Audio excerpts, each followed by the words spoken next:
Patna high court की तरफ से फैसला आता है जिसमें बिहार सरकार को कहा जाता है कि जातीय जनगणना आप शुरू करवा सकते हैं। यही सब मुद्दे पे चर्चा के लिए हमारे साथ भाजपा नेता दिलीप कुमार मोदी जी हैं। मोदी जी से जानते हैं कि आखिर जो माननीय न्यायालय का फैसला आया है जातीय गणना करवाने के लिए, इसको किस प्रकार से देखते हैं? मोदी जी बताइए। सबसे पहले आपके न्यूज़ को बहुत बहुत धन्यवाद। जातीय जनगणना गणना गणना हाँ, जातीय गणना पर ये हमारा बीजेपी का भी पहले से भी समर्थन रहा है और अब न्यायालय से जो आया है मैं उनका बहुत बहुत स्वागत करता हूँ। जिस प्रकार से सरकार की ओर से बोला जा रहा है, खास करके महागठबंधन की ओर से, कि जातीय गणना का बीजेपी शुरू से ही विरोधी रहा है, इसको किस प्रकार से आप देखते हैं? कभी न विरोधी रहा है और न रहेगा।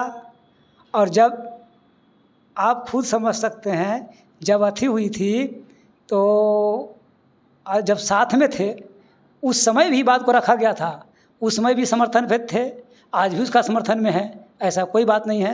अगर कोई बोलते हैं तो वो पूरे अगला जो भी हुआ है आप उस पीछे से भी देख सकते हैं।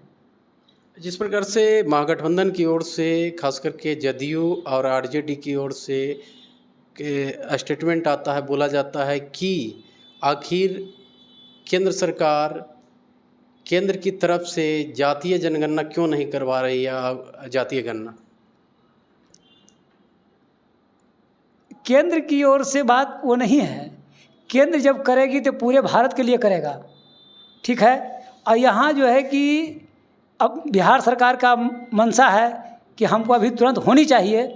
और ये है तो जो सरकार जिस मैंने प्रदेश सरकार का अगर है तो कोई मना नहीं किया जा रहा है। स्वतंत्र रूप से आप करवा सकते हैं, कहीं कोई दिक्कत नहीं है। जिस प्रकार से सीबीआई ईडी कल लालू प्रसाद यादव की संपत्ति को 6 करोड़ 2 लाख की संपत्ति को अटैच कर लेती है, तो आरजेडी के तरफ से कहा जाता है कि यह बीजेपी की एक सोची समझी साजिश है। इसको क्या कहिएगा? इस बात को आज नहीं, जब से माननीय लालू प्रसाद यादव जी जब मुख्यमंत्री थे और जब इनका हुआ था, जबकि ललन जी यानी जदयू के ये से पूरे डॉक्यूमेंट्स दिया गया था, उसी के आधार पर जांच चला और एक पर लालू जी जेल में भी रहे। और जब उसकी सत्यता के लिए जब कोई भी एजेंसी अगर जांच करती है तो इसमें किसी को ऑब्जेक्शन नहीं होनी चाहिए और सपोर्ट करनी चाहिए। और अगर वह किया है ईडी या जो भी संगठन अगर वो किया है तो कुछ मैंने संस्था, अगर कोई संस्था अगर उसको किया है तो इसका स्वागत करना चाहिए और उसकी साक्ष्य को जमा करनी चाहिए।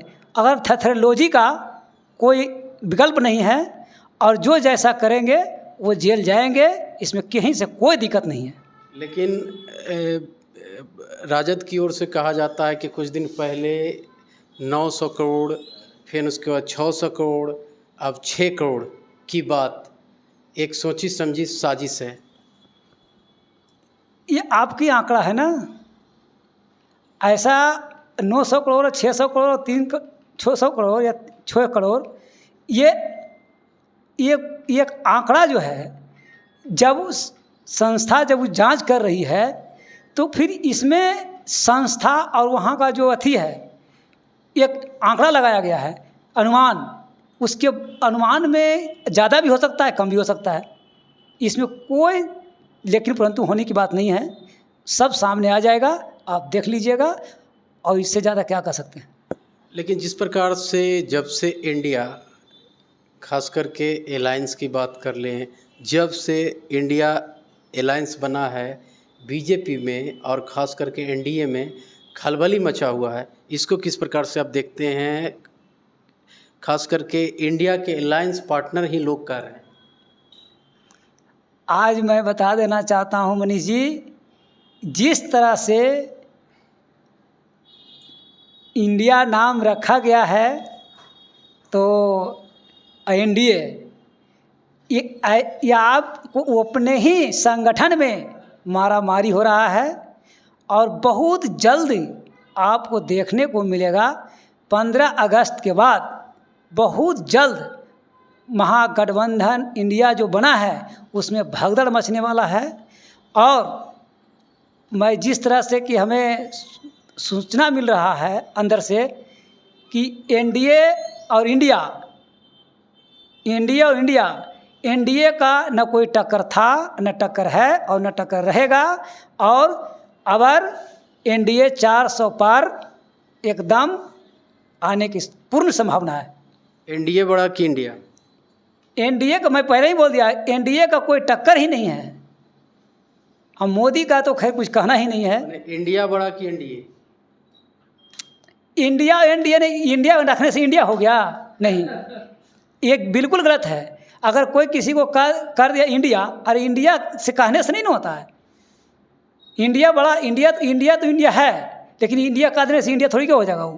तो क्या मानते हैं कि इंडिया बड़ा एनडीए छोटा? नहीं, ये इंडिया एक अलग देश की बात अगर करते हैं तो वो तो एनडीए से बड़ा है। और एनडीए है जो कि एक मतलब कि जो पार्टी के स्तर पर अगर बताते हैं तो इंडिया कोई टक्कर में ही नहीं है, कुछ उस 0 पॉइंट पे है एनडीए के सामने। माने इंडिया को छोटा मानते हैं एनडीए के सामने? बहुत छोटा है, 0 पॉइंट पे है। इंडिया को आप कह रहे हैं कि छोटा है? भारत के अगर लोग लेके चलते हैं तो बहुत बड़ी है, लेकिन अगर दो पार्टी के अगर अथी से जो बताते हैं तो वो 0 पॉइंट पे है एनडीए के सामने। ये बताइए कि आखिर मोदी जी बार बार मीटिंग क्यों ले रहे हैं सारे एनडीए के घटक दलों के साथ? जब इतना कॉन्फिडेंस है तो उनको क्यों आना पड़ रहा है इस मामले में, यदि काम पे इतना ही भरोसा है तो? हाँ, बहुत अच्छा बात आप बताएं। अगर कोई हो, अगर आप कोई भी मिशन को अगर आप अंजाम देते हैं तो मिशन को अंजाम देने के लिए हर मोड़ को, हर एंगल से उसको देखना पड़ता है। और हर एंगल को हमारे माननीय प्रधानमंत्री अपने खुद देख रहे हैं किस एंगल पे हमारी कहाँ कमी है, उसको पूरा करने के लिए ये कदम उठाया जा रहा है। इसमें कोई सोचने वाली बात नहीं। 24 की लड़ाई में कौन, इंडिया कि एनडीए? मैं तो पहले बता दिया ना कि अगर पार्टी के अथी से अगर इंडिया का बात करते हैं और एनडीए की बात करते हैं तो कोई टक्कर में नहीं है, न कभी रहा है न रहेगा। और 400 पार बिल्कुल, इसमें कहीं कोई शक नहीं। कहीं ना कहीं इंडिया के नाम से आप लोग को नफरत है? नहीं, हम कहाँ, मैं तो सारा बात तो खुल के मैं बता रहा हूँ कि अगर किसी को इंडिया नाम रख दिए तो क्या ये इंडिया ऐसा थोड़ी क्या है?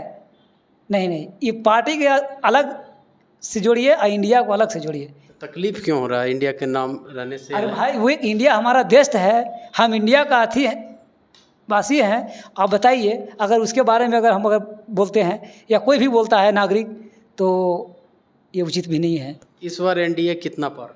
400 पार मैं बोल दिया हूँ, आप देख लीजिएगा आने वाला समय में। इंडिया का वही सोच लीजिए, जो बचेगा जो बाकी इंडिया में जाएगा। तो ये थे हमारे साथ दिलीप कुमार मोदी, जो भाजपा के युवा नेता हैं। इन्होंने साफ शब्दों में कहा कि जातीय जनगणना को हमने कभी विरोध नहीं किया, जातीय गणना को भी विरोध हमने कभी नहीं किया। और इन्होंने साफ शब्दों में कहा कि कोई भी अलायंस पार्टी इंडिया रख देने से इंडिया नहीं होता है। वहीं दूसरे शब्दों में इन्होंने साफ शब्दों में कहा कि हमारी अलायंस, खास करके एनडीए, इस बार इंडिया अलायंस पे भारी पड़ने जा रहा है। और हमारी अलायंस जो है 400 से पार, अभी कितना सही है ये तो आने वाला समय ही अब वक्त ही बताएगा। तो लेते हैं एक छोटा सा ब्रेक के उस पार खबरों का सिलसिला रहेगा जारी।